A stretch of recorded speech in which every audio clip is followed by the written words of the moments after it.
Welcome to the Braver Angels podcast, a new way of talking politics.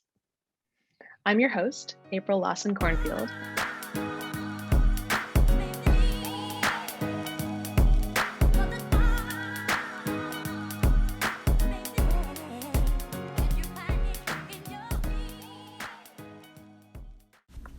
This is April Lawson Cornfield, and I am here to introduce you to a new podcast series that I will be hosting once a month. The central theme is trust. I am forever interested in trust between two people, between a society, between social classes. I believe that the decline in social trust in America is at the core of virtually every ailment our society faces. So, we will explore trust in this podcast. Now, I want to make clear, though, that it's actually, it's a pretty broad thing. So, I think that what Braver Angels essentially does is it gives people the opportunity to encounter someone or a group or a wide swath of people who are different from them politically and learn who are they really. And I also believe that in doing so, as you learn who they really are, you also learn how to love them for what they are and who they are. Now, political polarization exists, I think, because of some deep underlying realities that we need to understand better. And in order to explore this, I will, for some of these episodes, try to bring in voices that are underrepresented in the movement against polarization, people who are alienated or whose voices just somehow never seem to make it to the front of the line. And in each conversation, I will try to help us explore who are these people, what is driving them, what makes them feel loyal to America, disloyal, part of this, not part of this? What is driving the central currents of the way that they relate to all of this? And in doing so, I will also try to help us explore what is underneath political polarization more generally. What are the problems that it solves, because every major phenomenon in society exists because it solves certain problems. And what would it take to solve them in a different way, a way that speaks more to the beloved community than to distrust? So this very first podcast is with a series of Reds. It's a conversation that I think is underrepresented in the mainstream media and in Braver Angels. And it's a conversation with four quite different kinds of Reds to talk about how we as Reds should interact with President Trump, his legacy, who he has been, who he is, who he may be in the future. And in doing so, I would encourage you to listen for, again, those undercurrents, those unspoken but powerful things that are behind a person's words. There are four of us who will be on this one, and so you'll have opportunities to listen to a range of different kinds of people and different kinds of drivers. I hope you enjoy it, and check back in next month to hear the next version of this. So once again, we'll be exploring trust and what it takes to build it, why it has been destroyed, and how, and what we can do together to make our country better for the future. And I'm here today with a wide variety of fascinating Reds who are all part of Braver Angels. So Paul, Steve, and Mark, welcome. Thanks, April. Glad to be here. Pleasure. Great. Well, we're going to get started by just sharing a little bit about ourselves, how we came to Braver Angels. And so I'd like you to answer two questions. One is, what brought you to Braver Angels? Or if you want to think of it as what's your Braver Angels story, that's fine too. And the other is, what does it mean to you to identify as a Red or a conservative or a Republican, whatever word you prefer? So we will all go around and share that, and then we'll dive into conversation. And Marc, I'm going to start with you because I'm hoping that you will also show us. Marc is feeding his goat right now, and I'm so excited about it. And so, And he Marc, if just you got would. done. Oh no! Well, but is Nigel still there? Can we still see Yes, Nigel? absolutely. Okay. Let's bring him on screen. There he is. Oh, hello! All of you who are listening, there's an adorable goat on the screen right now. He's a baby. So, oh. Do you raise goats in general, Marc? I have a ranch, so we have a pig and we have all sorts of different animals here. I'm gonna get a llama soon too. So. All right. Cool. That's amazing. I wish I lived on a ranch. I assume they're all conservatives too. Yes, I'm in red country here. Yes, very good. Cool. Well, will you start us off with your Braver Yeah, Angels story? absolutely. So Mhm. I first was approached by a few friends that said that I should join a workshop with Reds versus Blues, and I thought what a fascinating concept. I'd love to, build bridges and kind of hear the other perspective. And this was during Trump's presidency, so I said, "Wow, it's a heated time in our political landscape." And I think what Braver Angels, known as Better Angels at the time, was trying to do was a very commendable thing. So I was and still fully behind the mission, and excited for a fruitful discussion today. But that's how I got introduced to it. Dove right into a workshop and opened up my perspectives on things. And I think the Blues in the audience also learned a lot from what I had to say. So it was a very fruitful experience for everyone. Wonderful. I'm sure it was. Yeah, I'm sure both sides learned a lot there. And then would you just share with us, what does it mean to you to identify as a Red? Yeah, for me, in this landscape of politics where you choose, it's binary, right? That's pretty much what it boils down to, especially in California elections where we have a top two runoff for most of our offices. So it's, you pick one or the other.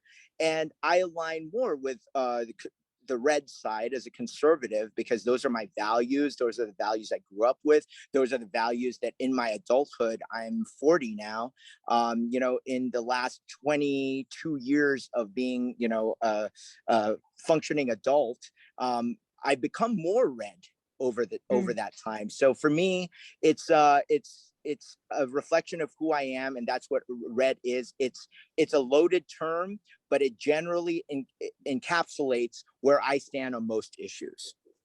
Great. Awesome. Thank you. All right, Mr. Saltwick, we're going from California to Texas. What is your Braver Angels story? Well, I used to live in California, but then I moved to Texas. So I came to Braver Angels after a career in business. I mean, I started off as a neuroscientist. I did terrible things to bunny rabbits. So, Marc's goat would be, very worried around my lab and all that. But then I went into high tech and I traveled around the world and I saw a lot of different countries and all that. And it really affected me and making me think about just how lucky I was to live in the United States of America.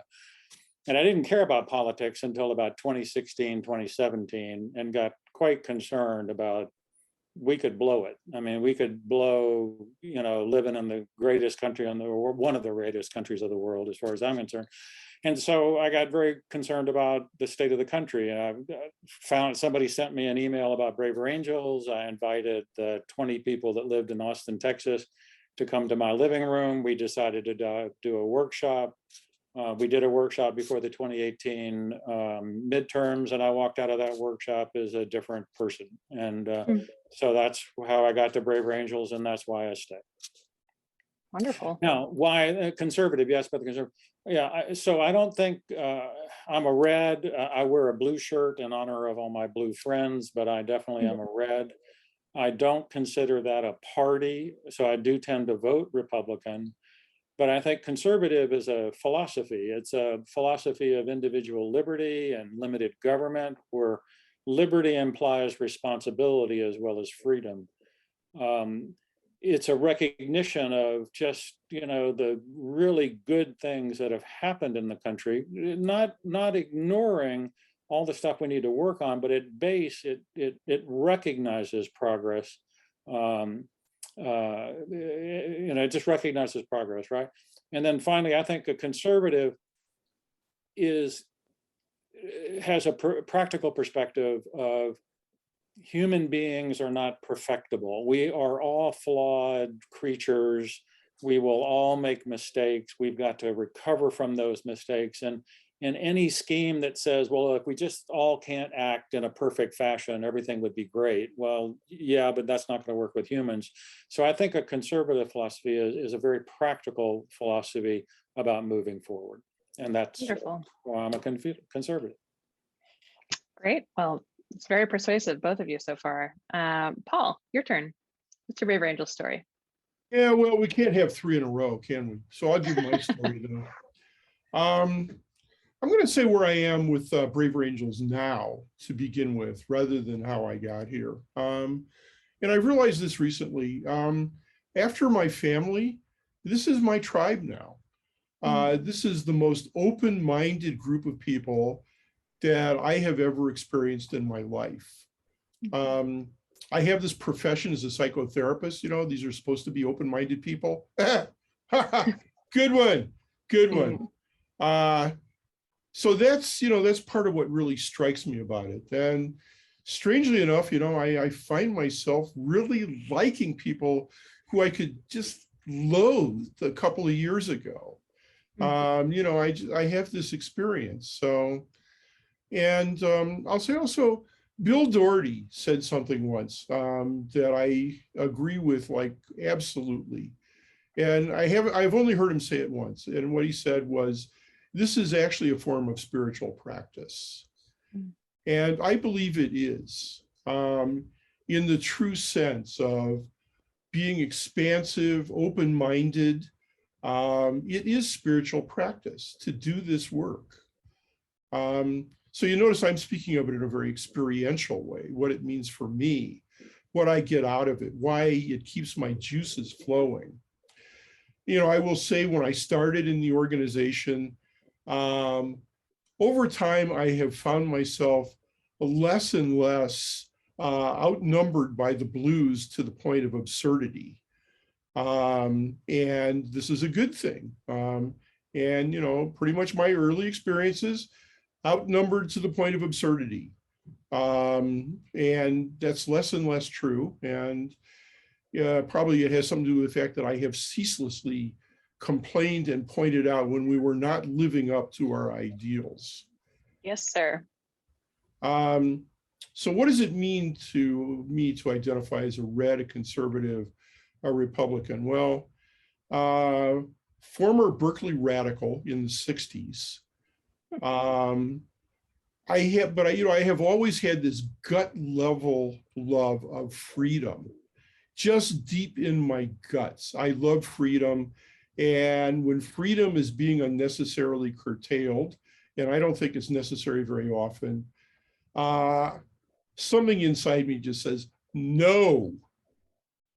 And so, you know, the label libertarian kind of fits, but, you know, I also have this compassion aspect, you know, so I don't really quite fit there either. But in general, I am going to go with whoever is destroying freedom the least. And in my view, at this point, this is those who we call Reds. And I bridle actually even at the term Reds. I mean, how did we end up getting called Reds? I think it was the New York Times who, after the Bush election, reversed the colors and started calling the Reds blues and the blues Reds. A great act of political theater that was under the guise of reporting the news.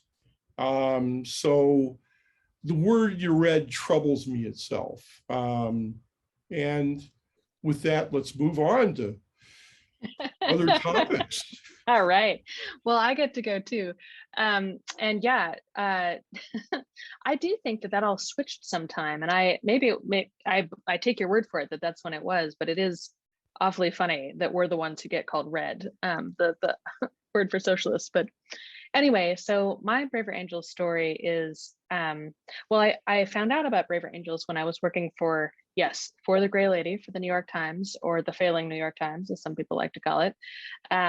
But I was working for Ross Douthat and David Brooks, and I just learned about Braver Angels and came to cover it as a journalist. And just fell in love with something that I saw in people's faces at the end of the workshops. And so to your point, Paul, I love that you said we're your tribe. That's a great compliment, I think. And I also feel like Braver Angels is my tribe. I run the debates work here, and I feel like there are not too many organizations that have frankly, the risk tolerance to be willing to let people talk about all the stuff that there is to talk about. And I really want to. I think it's a waste of time not to. And so I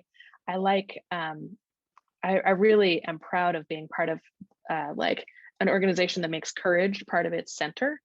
And yeah, I think that's what it'll take to help the country anyway. So, and then what does it mean to me to identify as a red? Well, the word I like is conservative, and that's because I believe in conserving things. So my favorite philosopher is Edmund Burke. I was not a former radical, but I did grow up a Democrat. But then my story around conservatism is that I went to Yale and I was looking for the Liberal Party there, and I got the room number wrong. And so I walked again accidentally into the Tory Party conversation, and there was this speech on the floor about patriotism, and it was just so moving to me. It was about living for things that are beyond what your own life could be worth, and about faith in principles that endure. And something sort of came to life in me, and I was like, oh, this is who I am. Like, these people speak the language of my heart. And so since then, I call myself a conservative because I don't know if this ever happens to you guys. People are sometimes like, you can't be a red, you're too nice. Actually, that's not what that word means. But I believe that it's easier to tear things down than to build them.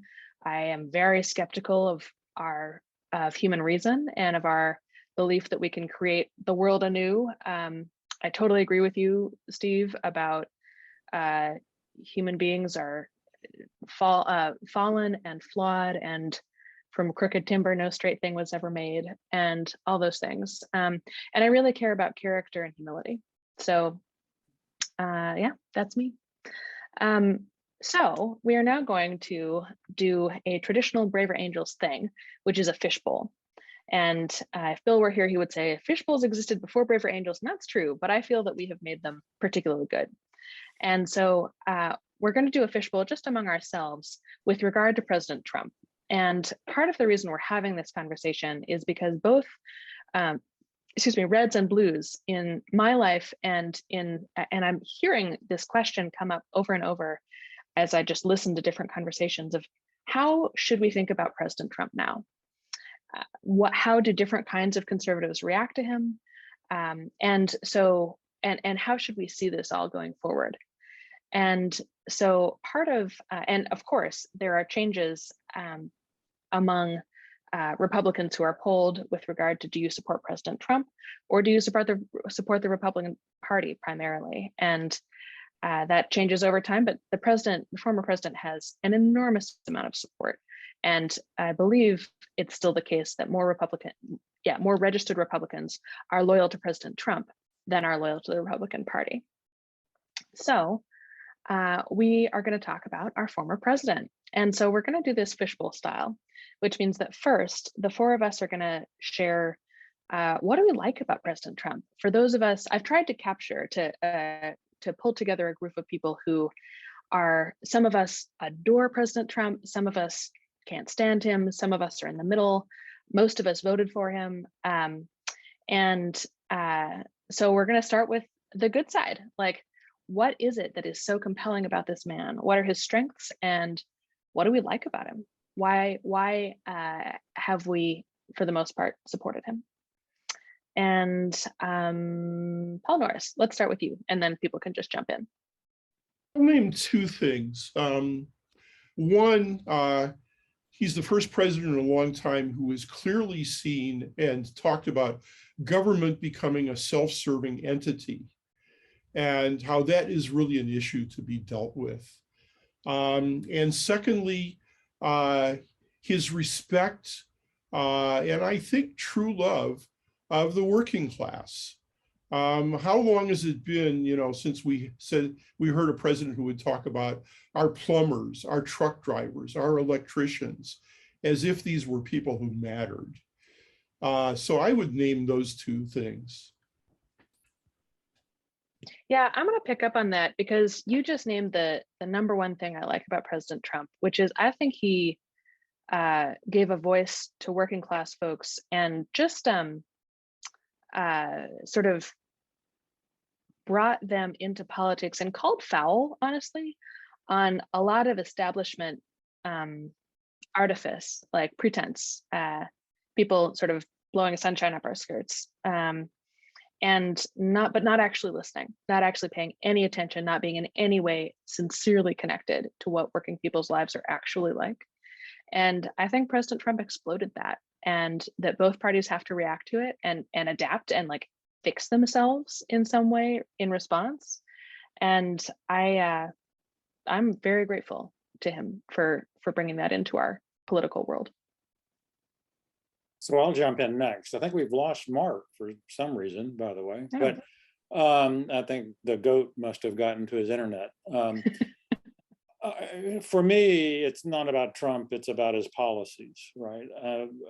We'll talk about Trump later. I'll talk about Trump as a person later, right? But I do think the political establishment had gotten to the point where the vast majority of the country did not think it was serving the people's needs. And Trump as a person came in and blew that apart, right? I mean, he was definitely not a politician, right? And he talked to segments of the country that hadn't been talked to, and he talked to them with respect, and he listened and things like that. But to me, I think, especially initially, getting the right kind of staff around him, focusing on results, knowing how to expand support and various things, his policies were just absolutely bloody outstanding, especially like his philosophy of picking Supreme Court justices, his focus on the economy, which caused, segments of the workforce that had really been lagging to dramatically grow better and all that kind of stuff. So, say what you will about the man, the policies of his administration were really good for the times, and I think they will be shown over time, over a long time. Part of his legacy will be the impact of those policies on America, the country, and no one could ever take that away from him, I think. Definitely. And Mark, what do you think? Tell us what you like about President Trump and what you think his strengths are. Yeah, I really like what Paul and Steve had to say. But to add to that, I really believe that Trump brought everyone into the political process. And a lot of people who were formerly not interested in politics became involved. And this type of energy is needed once in a generation. I know President Reagan did that back in the 80s. So it was a long time due. And as we can see, Trump dramatically changed the electoral map and was able to win states that were not won since Reagan's days, like Pennsylvania, Wisconsin, and Michigan. So I'm a big fan of Trump in that regard. And also, I just like Trump's personality. I think a lot of people, regardless of your party affiliation or where you stand politically, there is a style that Trump has that rubs certain people the wrong way. But for people like me, I really like the straightforwardness. I like the clarity, the way he explains complex ideas in very simple terms. That to me was really the candidates at the time, the candidate's strength that made me want to support him, because I believed he was an effective communicator for this day and age, especially in a reality TV world. For the last 2 decades, he was the perfect vessel for getting our conservative ideas across. All right, wonderful, thanks. So we will now go to the second part of the fishbowl, which is what are our critiques? What critiques would we have of President Trump and or his policies? In what ways do we wish that he might have been different? So Saltwick, I'll start with you this time. Well, so my problem with President Trump is character and temperament. While I think his administration did outstanding things, I had a real problem with his character and temperament. Now, and I say that under the context of, I think American history is replete, stuffed to the gills with people that did, that had serious character flaws in the presidency. Every president has their flaws, right?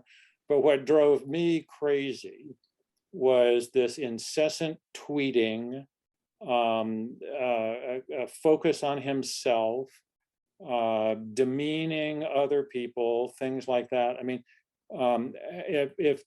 if Trump would have said, if he would have just stopped talking half the time, I think from at least my perspective, then the accomplishments of his administration would have come forward and it would have been so much better. So what drove me is that aspect of his character and his temperament. All right. Others? Drawbacks, critiques. I'll jump in. I agree with Steve. I think ultimately the results proved that in the end, that and when the 2020 election results came in, people decided that, it was too distracting. It became the focal point of the conversation on, how to judge him, and those achievements got lost. So for me, it's about the same critique is, Trump really, sadly, there is some truth when the left says he was too self-absorbed, narcissistic even. And that's no good because, a president has to be mindful of all people. And I think he did that indeed. And I really, I come to that conclusion when I look at the results of how he improved with minorities. They were able to look past his words, but you cannot ignore that there were a lot of people that couldn't, and he could have balanced that out. There were a lot of tweets that, I looked at and I said, did you really need to weigh in? I mean, at the end of the day, saying nothing would have been so much more powerful and impactful than to have the last word. And so those, that really is, I think, his one Achilles heel and fatal flaw. But gosh, everything else for me overshadows that. So that's where I stand. Awesome. Well, yeah, I mean, I think we'll see what Paul says, but I think we may have some consensus here.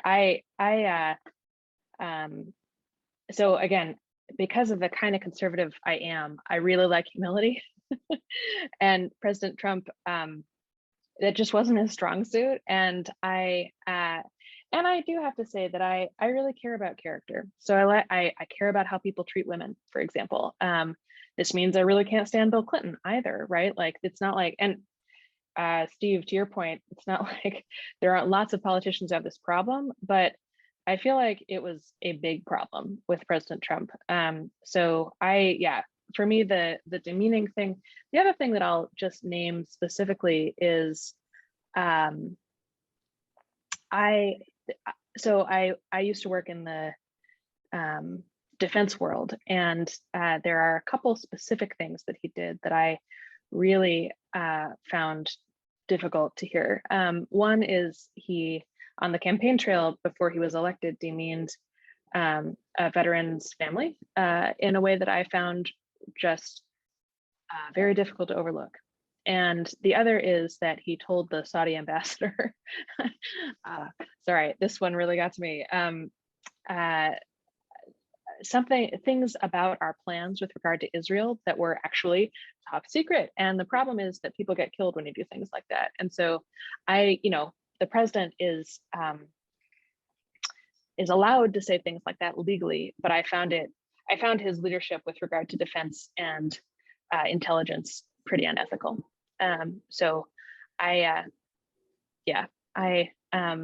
Mark, you and I, just to give it away, are, I think, the people here who have the most different opinions. And so it'll be interesting to talk as we go forward, because I had a lot of trouble with President Trump, although I do think that he changed our politics in the way that was needed. So Paul, your turn. Critiques. Yeah, this is a slightly different cut on things that have already been said. Trump scares people, a lot of people in a very personal way. And nothing is more dangerous than a frightened human. And I'm still not clear about what happened in the election, but I am very clear that people were afraid enough of him to do things that they might not have done in a more normal election. And, kind of leave it at that. And there are also policies, I think in general, his policies are far better than what we're seeing right now. But on the other hand, his trade policy, recognizing China's malfeasance, that was great. But seeing trade as a zero-sum game, not so great. The incredible political innovation of a Republican giving away vast sums of money, a great political innovation. Not necessarily such a great thing, for those of us, who truly believe in limited government. And in immigration, seeing that there was a clear problem, and yet it seemed to also affect the kind of people who we really want to have, tech workers and people who are bringing their brilliance to our nation. So, again, in some policies far better than I think what we're experiencing now, but still not so great.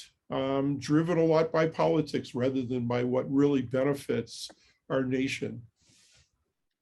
Can I jump in before we move on? I really thank you, Paul, for bringing up policies. I would like to mention I've really soured on President Trump since after he left office. Starting with vaccine, touting that, and he even got booed by a very conservative red crowd recently because he was promoting so much for his own legacy that he was willing to promote and push a vaccine that was not exactly tested, hadn't gone through testing for contraindications. I mean, we've seen, actual lives hurt by this. So there's that. And then since he's left office, being threatened by people like Ron DeSantis, who has who's a rising star, and, going after them in, very personal ways, I mean, goes to really prove a lot of people's point that he's kind of narcissistic and self-absorbed, and that is not what we need. And so I'm kind of happy right now that he's a one-term president, but I will get to that later. Okay, great. And Saltwick, you wanted to get in. Well, just real quickly. I mean, on this section, right? In business, I work for some really bullying CEOs in the public sector, right? I mean, and they were for companies that were failing. Some very difficult things had to be done. Some very painful things had to be done. And these people were bulls in a china shop getting it done, right? I mean, they weren't pleasant to work with, but at the end of the day, they did the right thing, if you will, when you looked at it from a company's perspective, which is shareholder perspective. They eliminated divisions, or they sold off this or that or whatever. So it's okay to say things that are not typically said in politics. It's okay to push really hard to get some things done when the country is in such a terrible state. But you got to have the country at heart in all of this. And oftentimes, I think at the end, and that's the policy part that I like, but I think oftentimes at the end of the day, it was Trump for Trump's sake in this. And that's what causes me to have a problem with character and temperament. I don't have a problem with the style. Sometimes that style is necessary. I have a problem with the character and temperament, and I'll leave it at that. Can I echo what Steve just said? I totally agree with that. But I wanted to add another thing. And I initially did not support Trump in 2016. The biggest thing that stopped me before I eventually came on board was his supporting of a multi-level marketing scheme. And, I'm very against that. I myself am, very involved in the business community here in Southern California. And my nonprofit organization, I have a strict rule to not have MLMs, because it attracts a different mentality of business, which is use and abuse, which I don't agree with. And Trump really kind of, that involvement was the thing that was the biggest roadblock for me. Because like Steve, I don't care about the style, but I do question, is that really for the best of the country? And I think he did some things that ultimately benefited, and he was very good in his position, but taken too far, you know how they say bad traits are good traits taken too far? I think that's the case with Trump. So I'll shut up now. Interesting. No. This is great. This is all really interesting. And so we're now going to open it up a little bit. And I want to ask us to address two specific things. And then we'll just sort of have a conversation about, where do we think the Republican Party should go? Like, what do we want to see in 2024 and beyond? But before we do, I think there are two things that we should address specifically. One is January 6th, 2021. Make sure I get that right. But the thing which has become known as January 6th. What do you all think of that?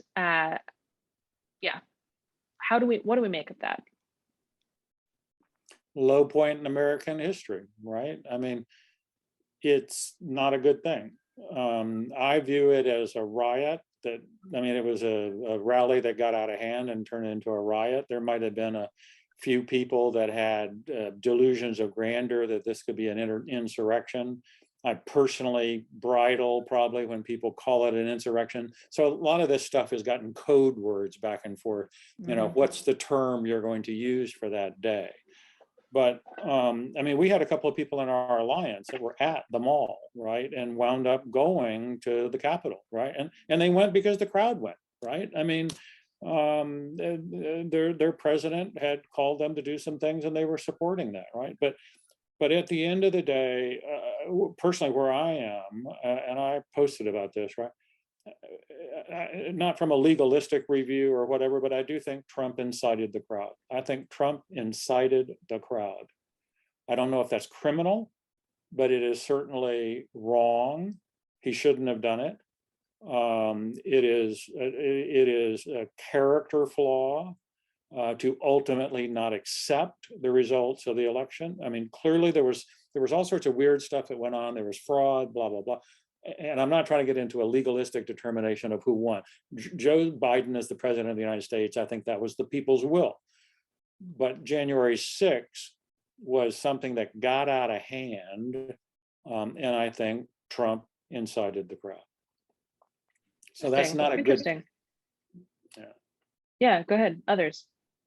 Let me jump in. I think the vast majority of the people in that demonstration were peaceful. I think a bunch of clowns with no plan invaded the Capitol to call it. I actually heard Nancy Pelosi call it an armed insurrection, and I'm kind of like, Nancy, where were the guns? Well, the only guns are on the other side, So yeah, exactly. So I think it's something that has been vastly overblown. I don't think it was a threat to our nation. I wonder, we had a podcast with somebody, I think it was Peter Wood, who made the claim that there was some FBI instigation of the incident, and I find that completely believable, very much in accord with the history of the FBI. Again, I don't know this, but I think, it's credible until somebody proves otherwise. I think the focus is really on the wrong thing. Ordering Pence to not certify the election. Now, that is something that I have a real problem with. And even if the presidential election was stolen, at that point, it was time to let go after all the court challenges had been passed. I have read, and I believe this is true, that it is generally understood that the presidential election of 1960 was stolen. Kennedy's victory over Nixon was a stolen victory. It was very, very close, and it was stolen in Cook County. And as I understand it, Kennedy called up Nixon and said, well, what do we do? And Nixon said, you're president, you won, it's over. You know, he knew it was time to let go. So that's what I think. But I think my primary point is that something has been turned into a major political football that was actually a bunch of clowns who had no idea what they were doing. Yeah, I'm exactly where Paul stands. I think you know, first of all, I was invited to go, and I had just gotten back from Georgia working on the Senate elections, the special elections, and I said no. I at that point, and as we know, those 2 months were full of activity after was it November 4th, and then you know, until inauguration, and every day there was news changing, and you know, things. You know, you had Linwood and Mike Lindell and all these people kind of like pushing for you know, hey, the election results are going to get overturned. By that point, I said, that's not going to happen. It's just starting to get ridiculous. I am not flying to DC. This is just so dumb. So I made that judgment call, but I respect the people's right to do that, to go gather and express their frustration and do what they need to do. Just like I would respect the Women's March, going as ridiculous as I think it is. You know, go ahead and do that. That's your right. But what happened was the soon to be in power, the Blues, the Democrats, decided to open the doors and create and add fuel to the fire of an already tense situation. I think Trump was being his usual self. I didn't see there was anything too out of the ordinary inciting the violence. So that's where I disagree with Steve.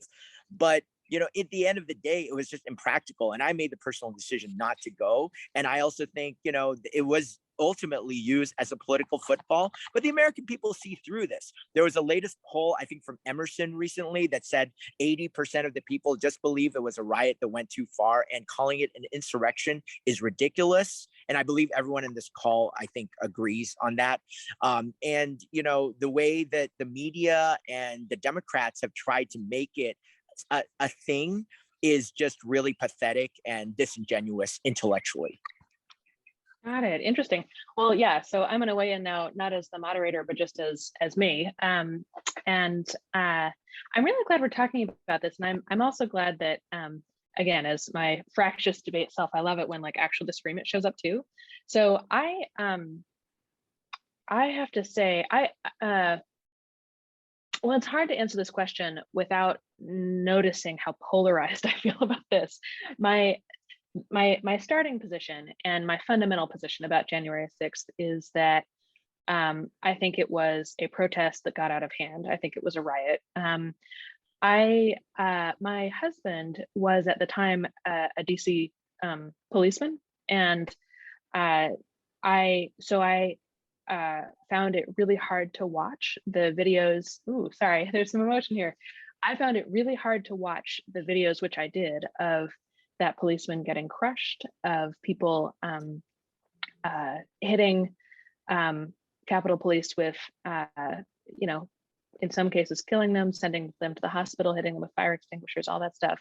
And I think that that is part of what it means to be a DC police officer, is to deal with riots. And DC has, they're called First Amendment events, because protests, because they're so common, and there is like special police training. And I support the police probably more than my husband does, just in that like he's been in the job, and so he sees a lot more of the complexity, whereas I mostly see the way that people beat them up, and that really bothers me. And so I have a lot of trouble. And I really am oriented towards like the sacredness of the Capitol building. And so seeing somebody in there in like his, like, you know, with his bulletproof vest and his like, you know, zip ties and all that stuff, like that just really freaked me out, to be honest. Like I felt like that was a violation. So my position on this, I don't know what the Capitol Police were doing other than being fools about planning. I'm a little loath to think that things are conspiracies, because I generally don't think people are that competent. I don't like, which is that's what it is. But like, I don't think the Democrats, the Capitol Police, the FBI, like, I don't think they had it in them to like plan this and pull it off. But I do think that some really stupid things were done, and I think that so then the polarizing piece is, I agree, it's so frustrating that this has become like, was it an insurrection or was it Antifa? Like, no, like, I think most of the people there, and I have friends who were there too, were protesting something that they felt ought to be protested, and that's their right. And I'm glad they were there, because I always am glad to see people using their constitutional rights. And then it got out of hand, which I put mostly at the feet of the Capitol Police. Although I will say that I do think there was incitement of violence, and that's not ambiguous to me. Now, I also think it was in character, which again is part of why I am not super comfortable with Trump's character. But anyway, anything anybody wants to add? And before we move on, back to moderator hat. Just one thing, Yeah. April. I mean, I do think after the effect, I mean, it's been over a year now, which is amazing. Hard It to think, is. you know. Yeah. But I mean, I think we also have to factor in the new model for media, right? Which is the more polarizing the headline, the more likely someone is going to click on it. Right. So these debates of, is it an insurrection? Is it this? Is it that? Right? I mean, this generates lots of clicks and lots of revenue for the media, which I don't blame the media for. I mean, that's how they exist. Nobody pays for subscriptions anymore, right? But it adds fuel to the fire, right? Then the labels, right? I mean, this is the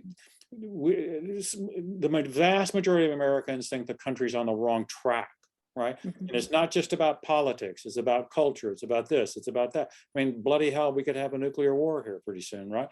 So it's really important to get more back onto the on track, right? So January 6th now becomes a bargaining chip. It's a, you know, Right. how could I use that so that my side can get the country on my right track, right? I mean, and so these all become theatrical performances of things, which I grant good intention to in general, right? I mean, it's not the right intention, but it is good intention that, you know, things are going to hell in a handbasket. My God, I got to help my country. Let's get them on the right track. Here's a tool I can use to help fix the problem I see. Okay, I get that. Right? I don't agree with that, but I get it. I get it. And that, I think, keeps this bloody discussion going on far too long. So. I have a little bit to add about conspiracy theories. So first of all, conspiracies don't have to be perfectly formed and planned in secret rooms. You know, some pretty effective things can be accomplished without that level of planning and with a great deal of incompetence. And I would point, you know, to like the Steele dossier and, you know, the things that we learned about what the FBI did in the 60s, you know, is now, you know, it's kind of like now coming out.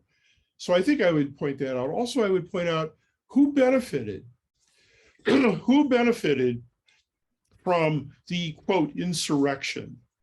And it seems pretty obvious to me that the left benefited and the right got absolutely nothing out of that. So that's the reason for me to, you know, not say I know with certainty that something like that happened, but for me to entertain what I consider to be a reasonable suspicion.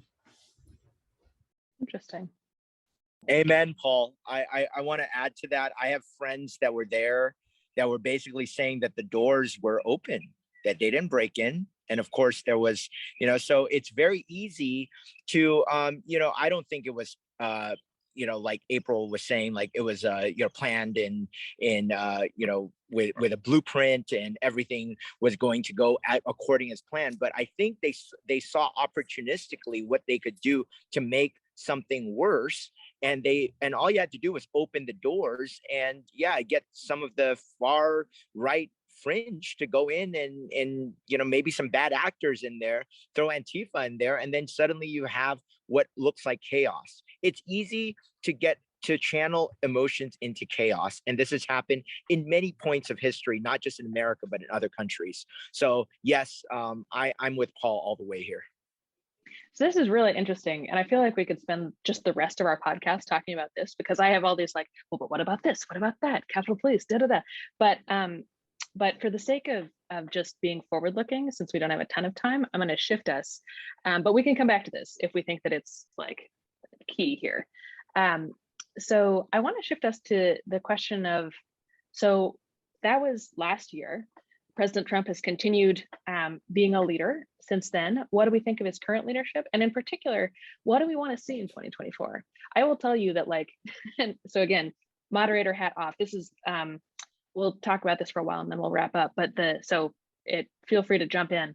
I have a little trouble with the idea that we're going to have another Trump-Biden election, just because, like, it really feels like, America, come on, like, don't we have anybody under the age of 75 who could do this? But anyway, I personally would like to see the Republican Party.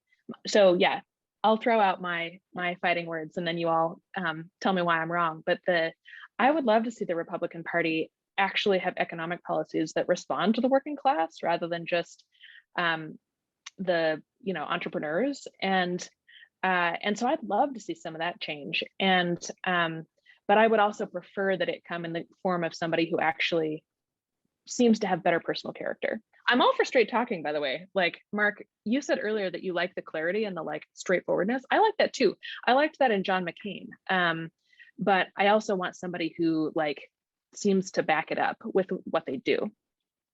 Thoughts? Well, I'll jump I think in. I'm with you. Oh, go ahead. Go ahead, Mark. Go ahead, Mark.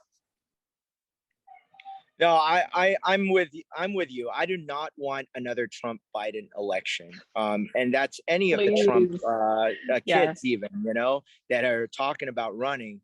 I think that the Republican Party, especially in the last 10 years, has built a great bench. We saw this in Florida. Florida is a great state that, started really swing, but went solidly red in the last couple of elections. And especially in the midterms, I mean, we're seeing what good conservative governance does. And I think I would support Ron DeSantis over Trump, for 2024, because I think we need a fresh face.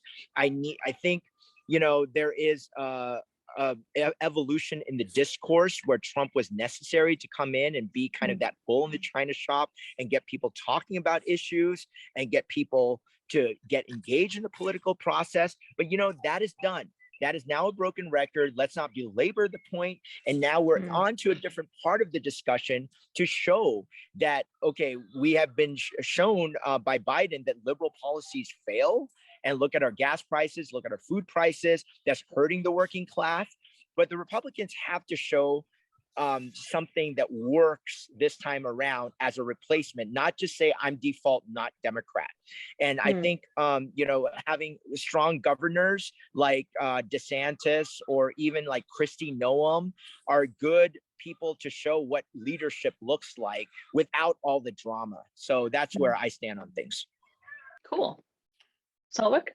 Yeah, so I don't want to pile on here, but yeah, I will tell you, if I walk into a voting booth in 2024 and my choices are Joe Biden and Donald Trump, I will be pissed off, right? I mean, this is unacceptable.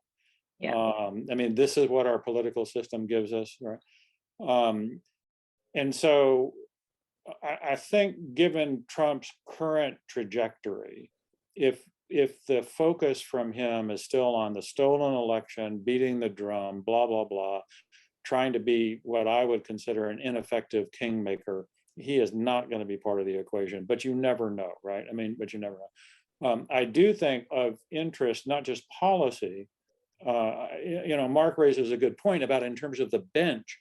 I don't know if people saw the Republican response to the State of the Union, but the governor, the female governor, and I can't remember her name, of Kansas, I think it was Kansas, whatever, she gave an outstanding speech. Nikki Haley is a fabulous person. I think it is highly likely that and I would support this, I think it's high time that the Republican Party could nominate a female to run for president, right? And I mean, Nikki Haley, I think, could wipe the floor with those guys. And I think the governor, Kristi Noem out of South Dakota, or the Kansas person, right? So there's a wide range of things. It just, if it's politics as usual, then I don't know what I would do. I mean, I really want to vote in every election, but if those are the choices, I do not know what I would do. Yeah. How about you, Paul? As the person who said a while ago that you're interested in seeing conservatives talk about this, what do you think? Yeah, well, first of all, I want to slightly off topic, but it's something we haven't mentioned. I think that we probably should. I know this is a counterfactual and it's not proven, but I have to believe that Trump would have handled Putin much better than Joe Biden did. And I think that's something that people missed, they thought, well, gee, he loves these dictators. And no, I think he was just playing them. I think as a very brilliant narcissist, he really understood how to play to the narcissistic feelings of, somebody like Putin. So that's a counterfactual. And I kind of think, we wouldn't have what's going on in Ukraine right now. I would go exactly the opposite way, Paul, right? So, well, we have room for disagreement. We have room for disagreement. I think Biden, in one sense, is in his power zone now. If you look at it in a certain way, he comes out of the Senate. The Senate is all about getting, some kind of consensus and a gab fest and all that kind of stuff. And in essence, that's what rallying the EU and the NATO has been all about. And I do think what will wind up from this tragic war is a vastly improved NATO, where Trump beat the hell out of them to get to 2% military spending. This whole thing with Ukraine will get them there on a self-declared basis.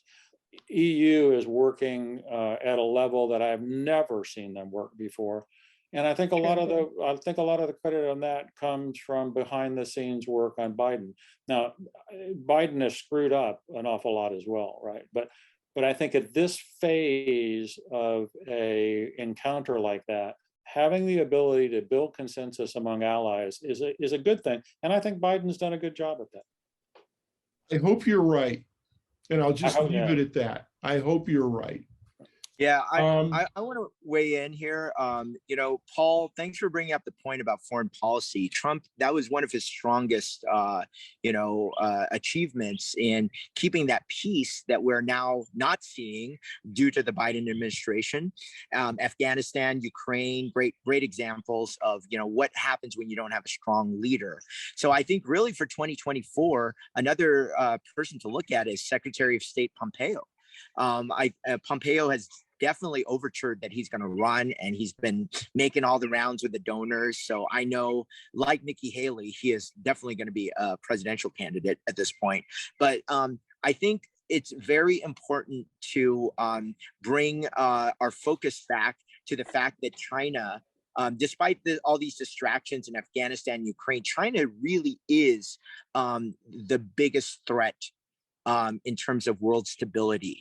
And what they're doing, whether it's invading the Philippine Islands or overturing towards attacking Taiwan, or their economic imperialism in Africa, I'm very concerned about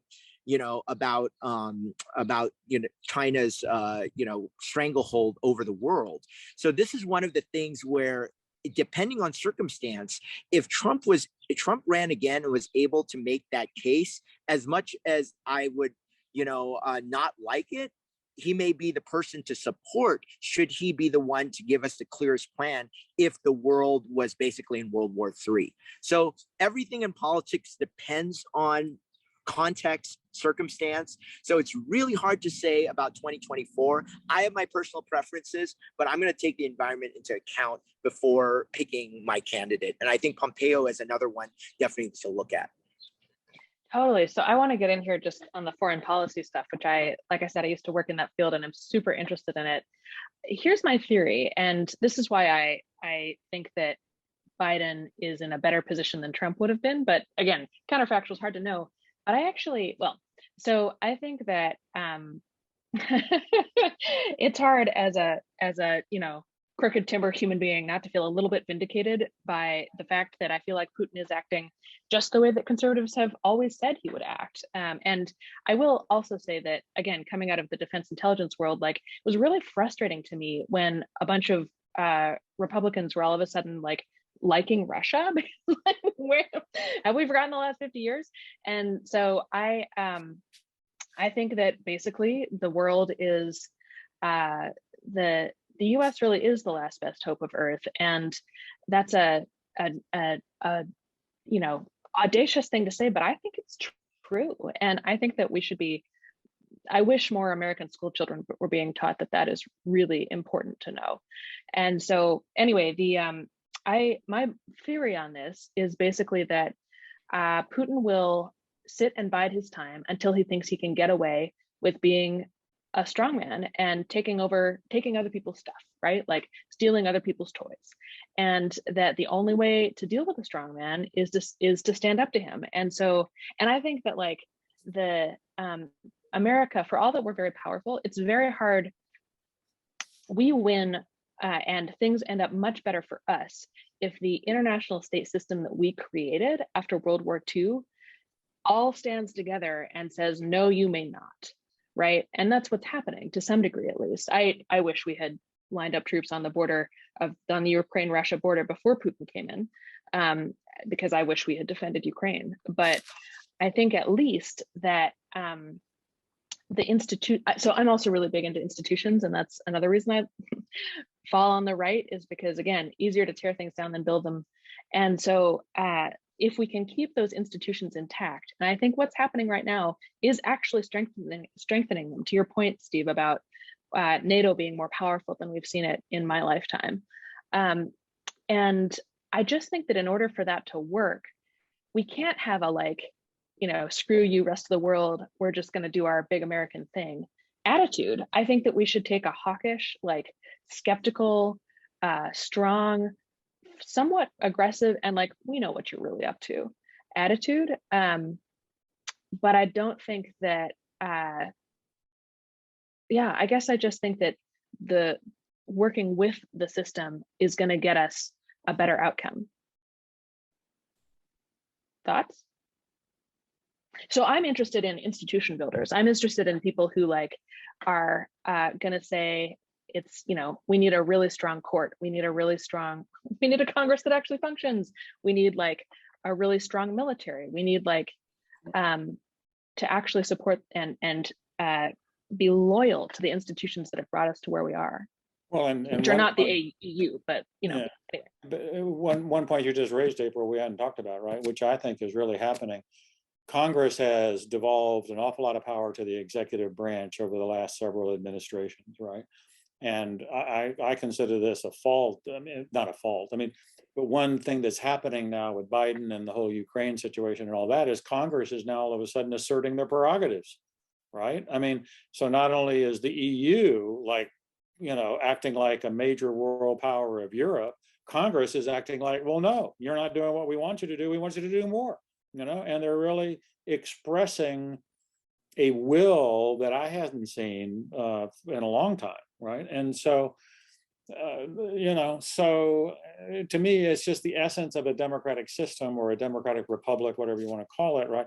Is there's got to be devolved centers of power that are, striving and balancing and countering each other and all of that. And out of that mess, right, really kind of the best things happen, right? They don't happen in the way you want them to happen or the time you want them to happen or whatever, but they generally muddle through to pretty much, a pretty good place where authoritarian regimes, do what they want to do when they want to do it until they all of a sudden break badly, So, but the main thing I view as a very positive step out of a tragic situation in Ukraine, this reassertion of congressional prerogative against the executive branch, right? They're showing gumption that I haven't seen in a while, and that's a good thing. It is, and I also just want to say, oh, sorry, go ahead. Oh, I just wanted to say I'm coming from the exact opposite place April's coming from. I'm anti-establishment. I think that that's been the problem.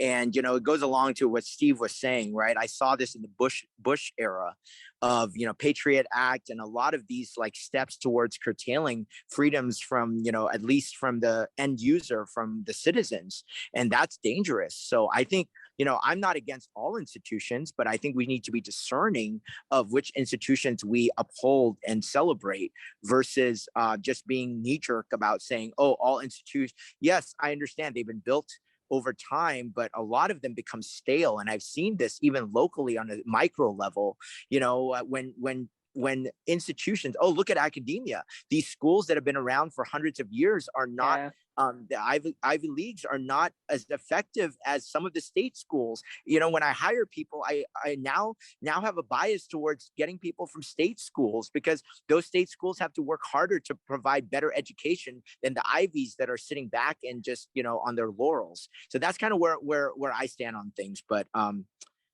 that's it. That's a really good point, Mark. And I should clarify, I'm not saying that institutions as they currently are in academia is like a great example, unfortunately, are like, it's not that I want to lift up exactly what they are now. I want to bring them back to their actual responsibilities and their actual nature and support that. And so I think we're probably not as far apart on that as it sounds. Although, yeah, I mean, I know there is a difference there. The other thing I wanted to say I agree with you on is just China. I think that although I supported the Iraq War when we went in, because I do believe in democracy, it is sort of obvious that while we have been messing around in the Middle East, China has risen, and that's not something to take lightly. And I think that, God willing, we will not have a China-Russia against the US kind of situation, but that's to me the most dangerous picture we could face. I could just jump back in. Hearing April, you and Steve, and you're agreeing on a lot. I mean, my reaction is, well, it seems to me like it's just too soon to say what is a good thing and what is not a good thing. And a little anecdote. After I had been in business, I started getting involved a little bit in politics before I realized it was not my thing. But I was at a meeting with Quentin Kopp once, who was, he was really quite well respected in San Francisco and in California as a good, efficient government proponent. And so I asked him this question once. I asked him, suppose it were a business and it were run efficiently as opposed to the way government is run, what percentage of the money that is spent would actually be spent? And his answer was, he just laughed at me. And I think that was actually the appropriate answer. And, I see now, divided government is a feature. The paralysis of not getting things done can actually be a feature, because not getting things done is not doing great harm. And, the Patriot Act, which Mark pointed out, if we see the times when the two sides really came together and they were in agreement, that was when they really screwed things up in a way that either was never recovered or took decades to recover from. So Americans like divided government. That's why, the midterms always go against the prevailing party. Americans know this. So, that's just my input on that. It's kind of soon to say that all these things that we think are great signs are really going to end up being great signs. And I think I'll just leave it at that. That is such a good point to end on, Paul. And I I just want to say that I think we succeeded at having a range of conservative views here, because I actually kind of like the Patriot Act in some ways. And I really don't like Edward Snowden. And I bet you guys are totally on the other side of that. So anyway, more to discuss another day, but this has been really interesting. And so as we close out, I want to give everybody the opportunity to answer two questions. Well, April, can I jump in? I never really got my chance to talk about 2024. That kind of got missed. Oh, by all means, due to my own fault, of course, because I changed the subject. But I'll just simply say I have profoundly mixed feelings about Trump. Of going forward. I find a gerontocracy disgusting, even though I am kind of like geriatric, let's face it. I really love Nikki Haley, and I just wish that she had charisma, because that's what's missing. She just doesn't seem to have charisma. She's brilliant. She's a wonderful person. Her policies are great. Okay, done on that particular point. Yeah, interesting. Yeah, Mark, do you like Nikki Haley? Because if you do, I feel like we all do. I'm not a fan of Nikki Haley. I'll be Okay. honest with you. Okay, good. And I'll tell you why. Because I think her taking down the Confederate flag was one of the most. It lacked testicular fortitude, and I don't expect her to have a pair of balls. But yes, I do expect my commander in chief to. And I really did not like that, because I spent a lot of time in the South. I lived in the South, and that is that to me was really stepping on our traditions, and I'm not okay with that. So no Haley for me. Okay, well, I would just say I grew up in Memphis, Tennessee in the 50s and the 60s. I saw some of the Southern traditions that I hope we never ever go back to. And I read and just to Mark, to your point, right? I read anybody, especially a woman governor, who can get the legislature of South Carolina to take down the Confederate battle flag as a politician of the first rank. I just want to say that that the past is not something we can erase. And no matter how bad it was, it is probably the wrong thing to try to erase it. No one was trying to erase, but I don't think anybody was trying to erase anything. They were just saying this is not an appropriate symbol to have in a reverential position in the state House. All right. I'm going to intervene now and and say we're going to move to our checkout question. Although I really like this conversation, and I think that the questions around tradition and reform are some of the most powerful ones in the Republican Party right now. So I love where we were going. And thank you, Mark, also for saving us from consensus. Again, part of the whole point here is just the diversity in red thought is really serious. So the checkout questions are, we're going to start with the red one, and then we'll do the blue one. The red one is to your red brothers and sisters, to our red brothers and sisters. You get one, let's say 1 or 2 sentences to make your pitch for the vision of the Republican Party and candidates that you want to see in 2024 in the future. I'm going to be a little more lenient than 1 or 2 sentences. That's real short, but don't give us a page, give us a paragraph. So once again, that question is, if you give us your pitch for your ideal vision of the Republican Party, candidates, or just the broad thing in 2024 and beyond. Whoever's ready first can go first. I'll go. All right. Great. So first thing is, I want to say, I don't have a vision for the Republican Party.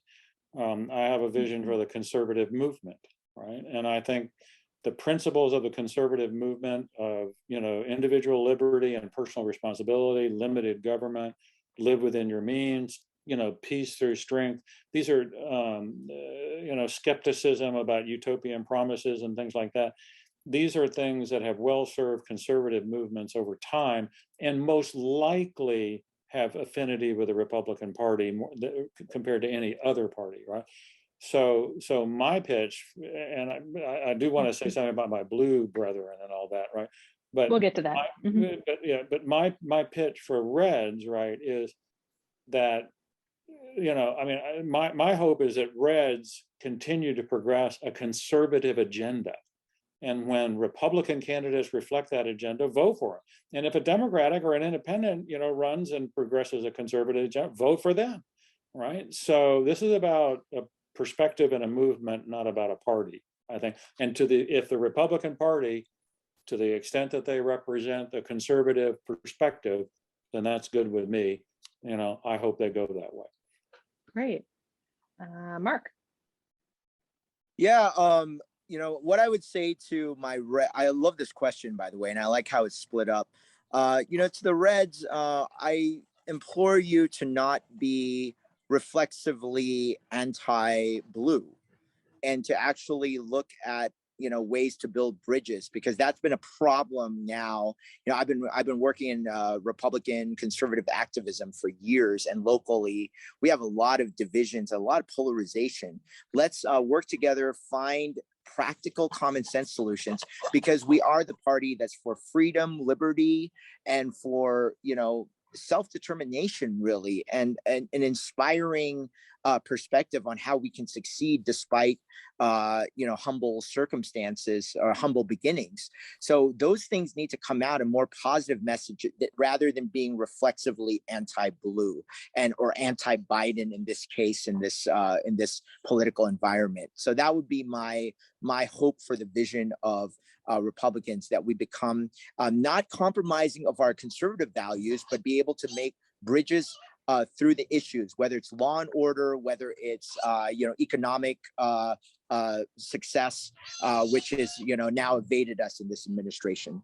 So that's it. Thanks. Awesome. Paul.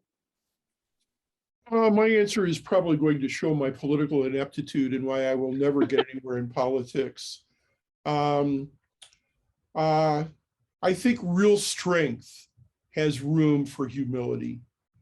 And so that is something that I would advise to my brethren. And I think I would also point out, and I'm going to get a little bit Buddhist here, that the more fixed and rigid our identity is, the more we're going to suffer. Fixed identity causes suffering. Ability to adjust, ability to see what is, gives freedom. So I don't even know if I answered the question, but that's what comes up for me. Great, thank you. Unexpected as usual.